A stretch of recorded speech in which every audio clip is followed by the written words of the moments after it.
Hey folks, this is Superior Drummer Tips and Tricks episode 5. Today I want to talk about room mics and the magic of the room mics. For every drummer out there and every musician, you probably know that recording drums is not just like a difficult thing to do, but when it comes to recording drums, the room mics are the microphones that separates the boys from the men, to be honest. You can pretty much record like vocals and guitars even in your bedroom with a good amp and some like one or two good decent microphones. But recording drums or the sound of drums are really like changing depending on the room you are recording in. This is what like pro musicians and pro engineers still go to the big studios around the world, which are pretty much expensive and hardly any one of us can afford. Of course, you can always use reverb effects like using mixing plugins, reverb. It's fine, used a lot, but it's always better to have like a big open sounding room for your drums, because nothing will change the sound of the drums that much, just like room microphones. So I've loaded up Avatar Studios, and today I want to not to show you every room microphone Toontrack provides, but how to use them in a creative way and how to use them in a proper way. So this is the default setting within Superior Drummer. Just loaded up a basic loop. Let's have a quick listen on that.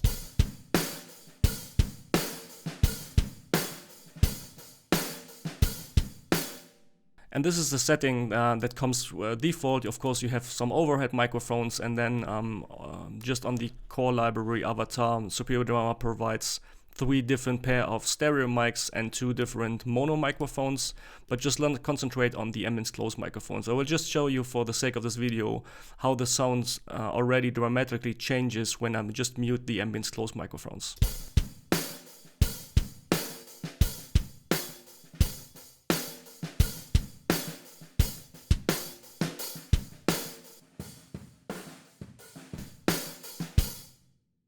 The Avatar Studios in New York, formerly known as the Power Station, really a big sounding room. I will show you some footage of the room the drums were recorded in.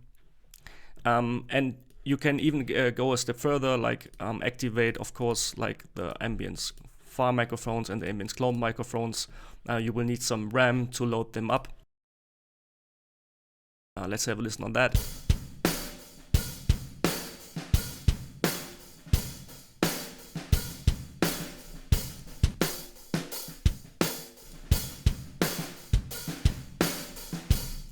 So you really have that open, big, pro-sounding drum set that you can mix to your taste, of course. The first thing, creative thing that some people don't really be aware of, at least some of them I know, you can do some things that you couldn't do like in the real world, of course.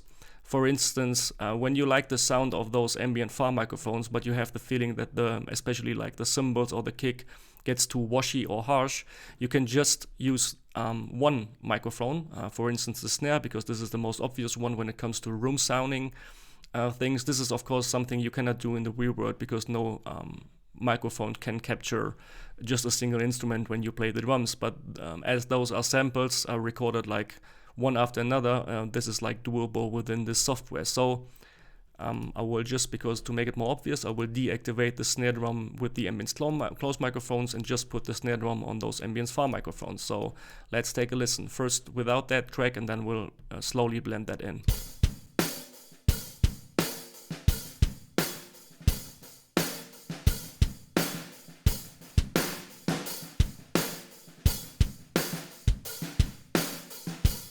So you see how dramatically the sound already changes, and it's always like the ratio between the close microphones and the ambience microphones. Instead of just adding the snare here, you can just, for kind of a similar effect, you can decrease the volume of the close microphones. This will have kind of a similar effect. So let's listen how that sounds.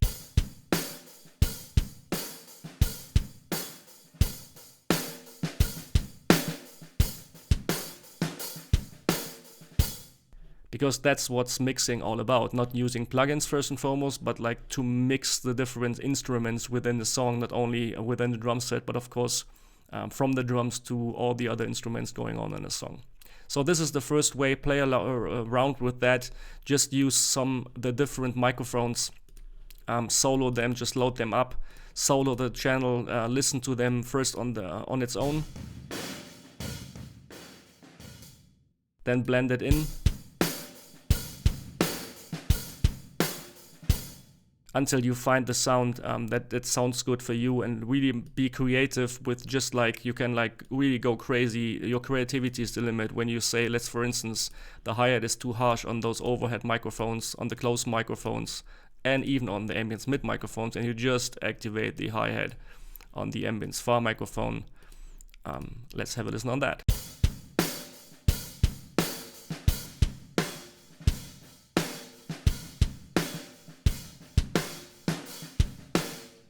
So you can really create really big sounds, creative things just for your needs and for your taste. You don't have to know anything about mixing, because you see I've added no EQ, no compression at all, just by using those different room microphones. But as you probably know, and some of you I know own some of the expansion packs, there are basically some of them who don't have access to those big room microphones. I will go to the Progressive Foundry because these packs, on this pack in particular, is quite popular among the Toontrack users. So first, let's have a listen on the drum set on its own.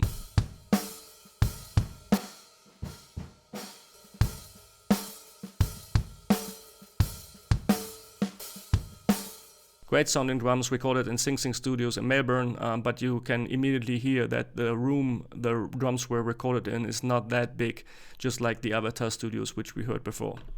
So this is fine, because progressive music, this modern rock progressive music, really needs some more tight and in-your-face sounding drums. But of course you can take advantage of one of the room microphones from the bigger sounding rooms within Toontrack. I was using the X-Drum feature, and I've already talked about that in episode 2, using the X-Drum feature, one of the most powerful tools within the software, to be honest.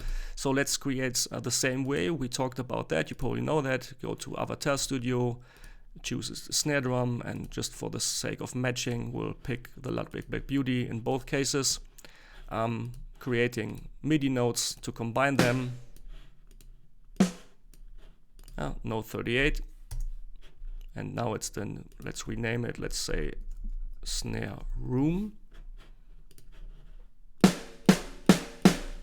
Now you have like both of the close microphones, but instead, what I showed you in the last time, Toontrack would recommend to use the close microphones, which is colored dark green right here, for the new channel, because obviously you need some microphones to mix them to the rest of the drums. But we don't need the close microphones, because I'm quite happy with the Ludwig Black Beauty within the Progressive Foundry.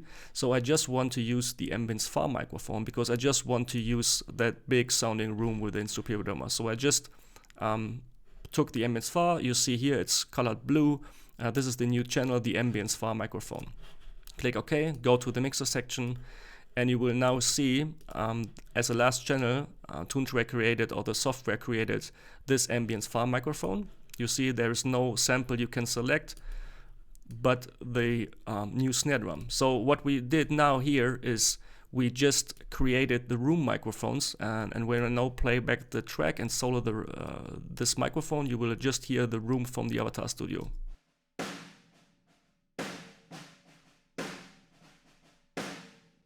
And of course, you probably know what we are doing now. When I now play back the groove and I will slowly blend that in, you will hear what this was all about, just to add some room and some room sound to the more dry and narrow sounding Progressive Foundry.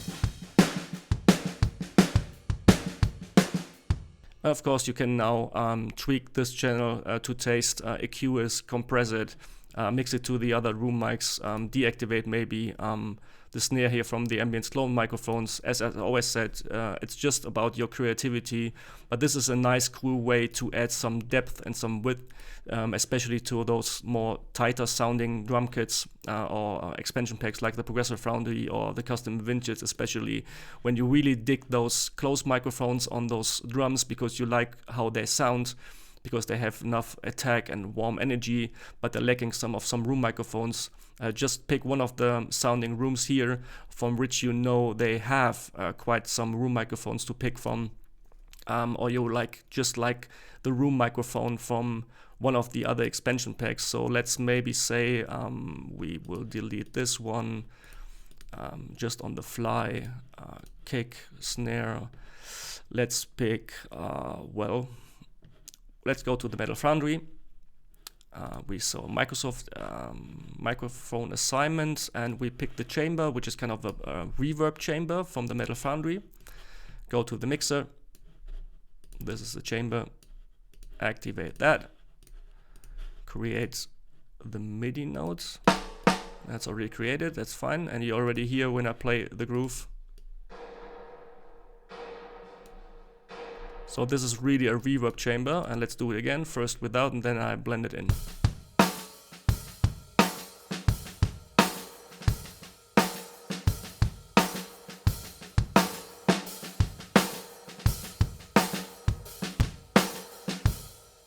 Maybe it's too much, but I just wanted to make it more obvious. You see, the options are nearly endless. It really depends on what expansion packs you have and how good you know them.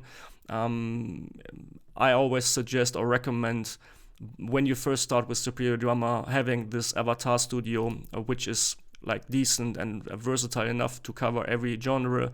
Maybe you first want to pick one of the more tighter sounding, like the Progressive Foundry, and then another one with a really big room, like the Metal Foundry, the Roots, or the LR Studio. So you can really combine that, and this of course will work for the kick, for the toms, for every other cymbal that you pick. A cool way to take advantage of the amazing sounding rooms all the Toontrack products provide. So that was for me for today. As always, if you have any questions regarding this topic about Superior Drummer or any idea what I should cover in the next episodes, let me know in the comments. I appreciate every comment. So see you next time, and thanks for watching. Bye bye.